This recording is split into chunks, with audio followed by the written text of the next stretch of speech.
It's the game of the year, everybody. So as you guys know, several games got nominated for the game of the year. Games like Resident Evil 2 Remake, Borderlands 3, and one of my favorites, Death Stranding. And you know, you have a bunch of other games that were nominated too that I don't really care about. So I thought it would be cool on this video to go on the Game Awards website and vote on the games for each category. And this year you have a lot of categories. You have action games all the way down to role playing. We have let me do the math. We have so there's 29 different categories, which is a lot.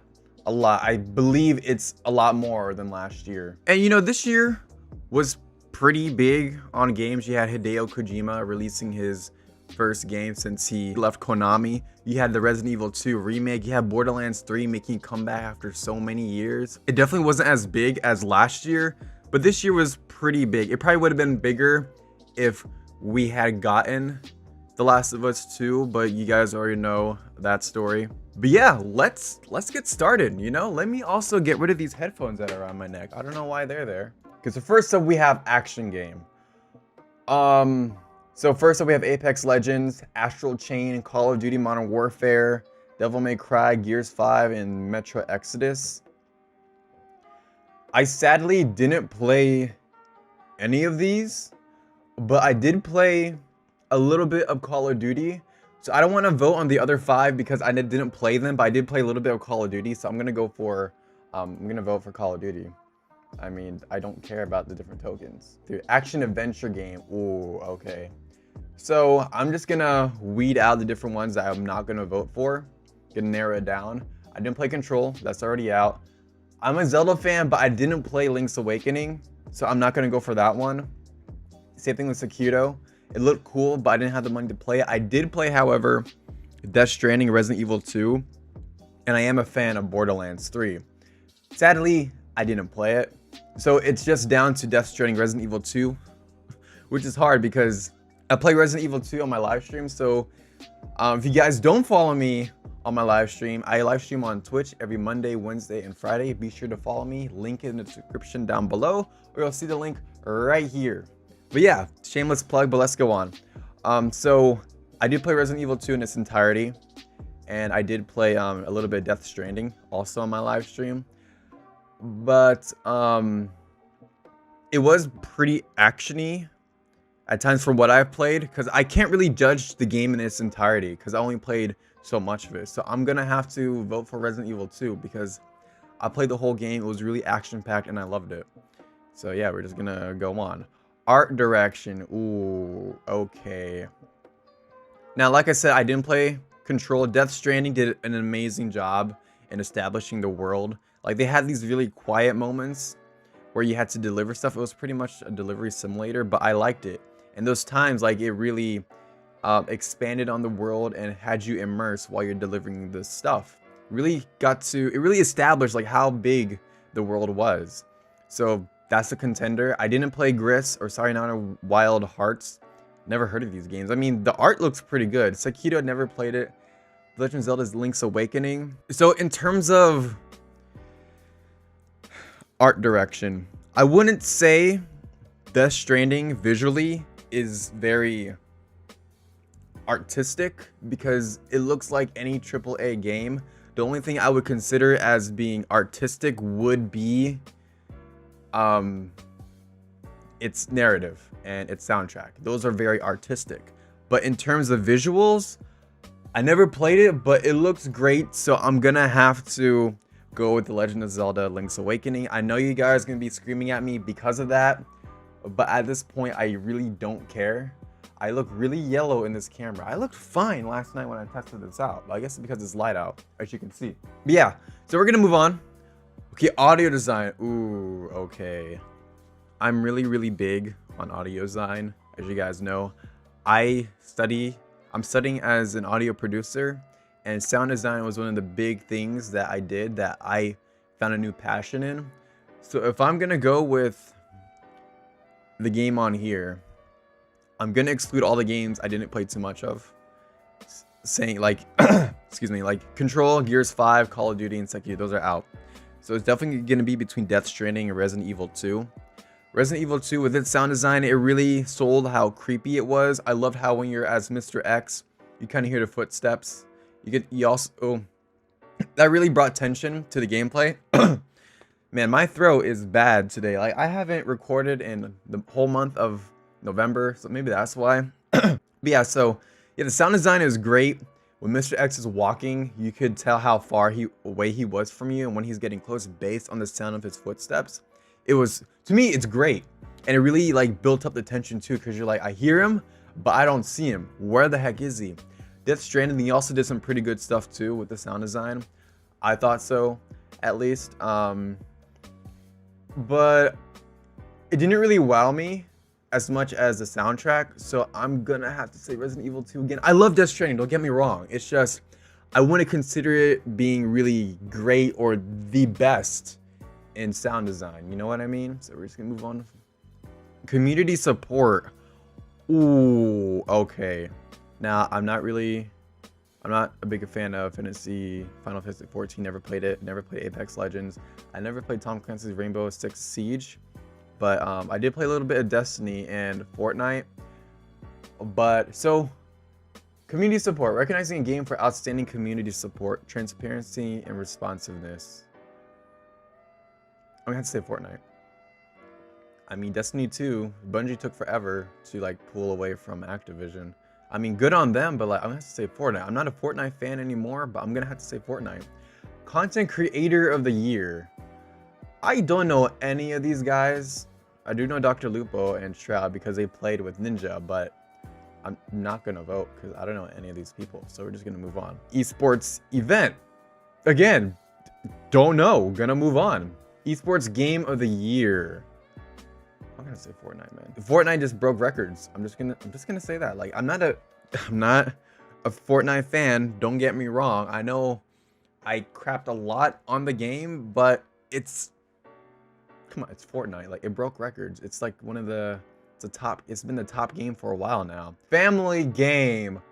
So you have Luigi's Mansion 3, Ring Fit Adventure, Mario, Super Smash Brothers, and Yoshi. Nintendo pretty much just dominated this whole category right here. Like 4 out of 5 of them are Nintendo games. In terms of family game, I wouldn't really consider, because when I think of family game, I think of a game that the whole family can enjoy. So family game, I'm gonna have to rule out Luigi's Mansion 3. I never played Ring Fit Adventure. I know it's that fitness game. I'm just gonna rule it out because it's something you don't play with the family. You know what I mean? Never played Mario Maker 2, so I can't say. Yeah, Super Smash Brothers, you could play with the whole family. It's more of a sibling type of rivalry thing, something you would sit down with your siblings, not so much that you would bring in, you know, the family or whatever. I mean, I suppose you could. Yoshi's Crafted World, again, I never played it, so I can't say. I'm a really bad person to be voting for this, I know, but I'm just gonna say Super Smash Brothers because you could play it with your siblings, and siblings are part of the family, so we're just gonna have to go with that. Fighting games, ooh, you guys already know, because I don't play any of these. This is the only fighter I play. Super Smash Brothers is the only fighter game I play. I used to play a lot of Tekken. I don't play any of these. I'm not a fan of Mortal Kombat. But yeah, I'm just gonna, it's an obvious choice, Super Smash Brothers. I'm also pretty sure you guys would end up at my front door with pitchforks and torches if I didn't vote for Super Smash Brothers as being the fighting game, the best fighting game of the year. I mean, does it really count though? Because that came out last year. So why is it being nominated this year if it came out last year? I don't know. Fresh indie games, ooh, okay. I never played any of these. I never played Za or whatever it is. Nomada Studio, Dead Toast Entertainment, whatever that is. Mobius Digital. Oh, for Outer Wilds. Oh, shoot. I'm reading the studio names. Okay. Fresh. Why is it nominated by Subway? Fresh because Subway eat fresh?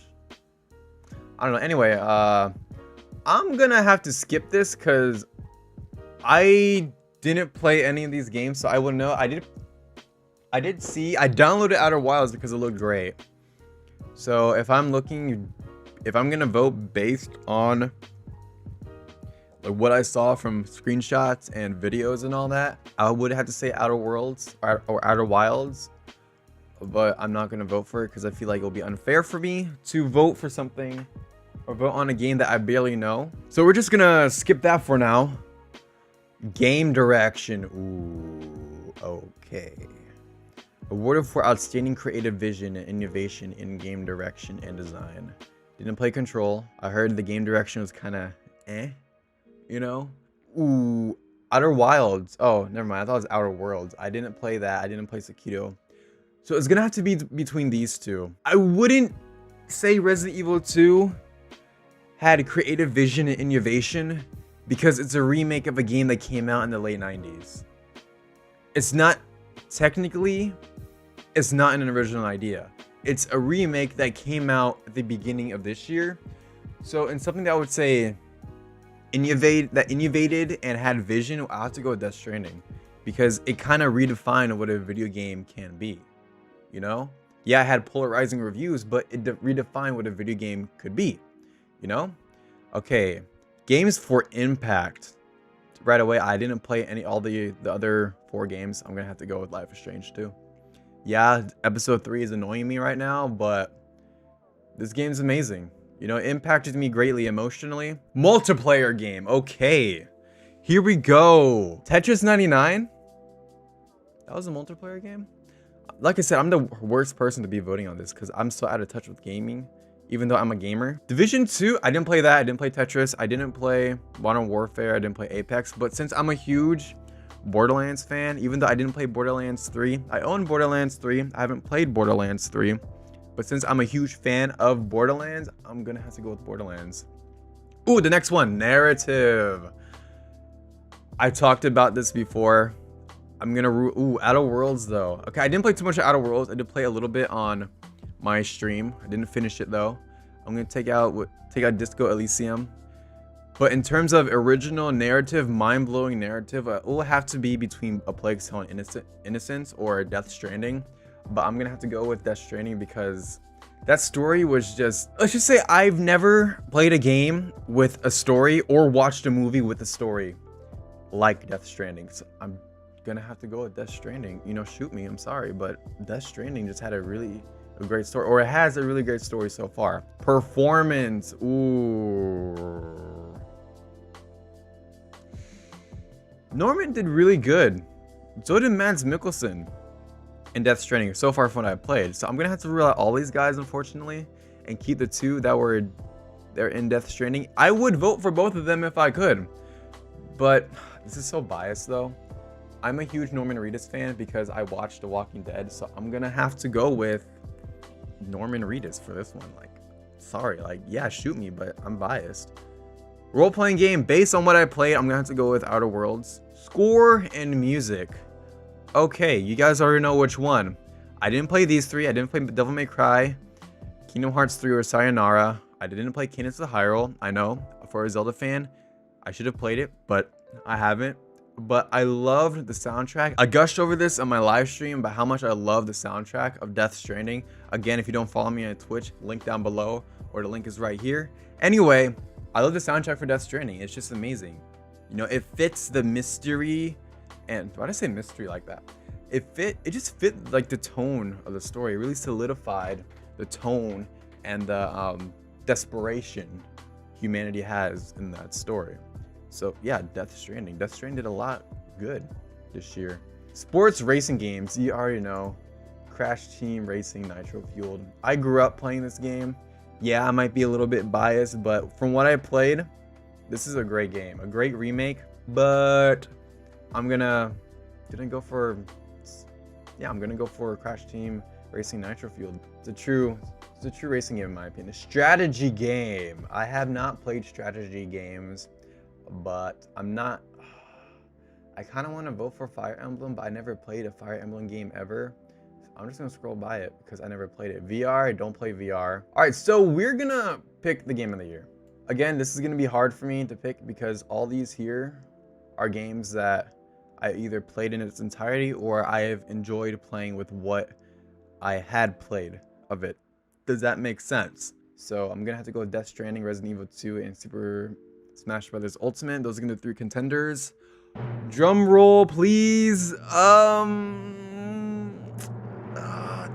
Death Stranding. You have to go with Death Stranding. I mean, like, come on. Like, yeah, you can shoot me if you want, but this is my opinion, like I said. The reason why I didn't go with Super Smash Bros. Ultimate is because I don't think it should get Game of the Year because it came out last year, technically. Resident Evil 2, in terms of originality, it's a remake. So I don't think it deserves to be voted for my Game of the Year because it's a remake. Yeah, I enjoyed the game. I couldn't get enough of the game. I couldn't put the game down, to force myself to put the game down. But it's a remake, so I wouldn't really consider it a Game of the Year because originally the game came out back in the 1990s, the late 90s, you know. So I'm not gonna vote for that. But in terms of originality, soundtrack, narrative, and very, in my opinion, pretty groundbreaking what a game could be, I'm gonna have to go with Death Stranding. Some people didn't like watching me play it. They did enjoy the story though, but you know, again, this is my opinion, so I'm gonna stick by it. But anyway, yeah, I know this is different from what I've done, and it's weird seeing me do a video of this after being gone for so long. I'm sorry. I will explain where I've been this whole time in the future, or I'll probably record a video of where I've been later on. But yeah, that's it for me from today. Let me know what you guys would have picked for each category. Let me know which game you would vote for to be the Game of the Year. I know some of you who watch me on a regular would have voted for Super Smash Bros. Ultimate. Like, I don't blame you. It's a great game, but I just feel like I didn't play too much of it, and it's a sequel, so I wouldn't really consider it the Game of the Year. And already, if you don't follow me on Twitch, follow me in the description down below, or follow me right here. And if you guys don't already, make sure you subscribe and hit that bell icon too, and make sure you like this video. That bell sounded terrible. Anyway, make sure you hit that like button. I'll really love it. I'll love you even more if you do. But anyway, this is Mr. Sonic Menu signing off. I'll see all you guys in the next video. Later.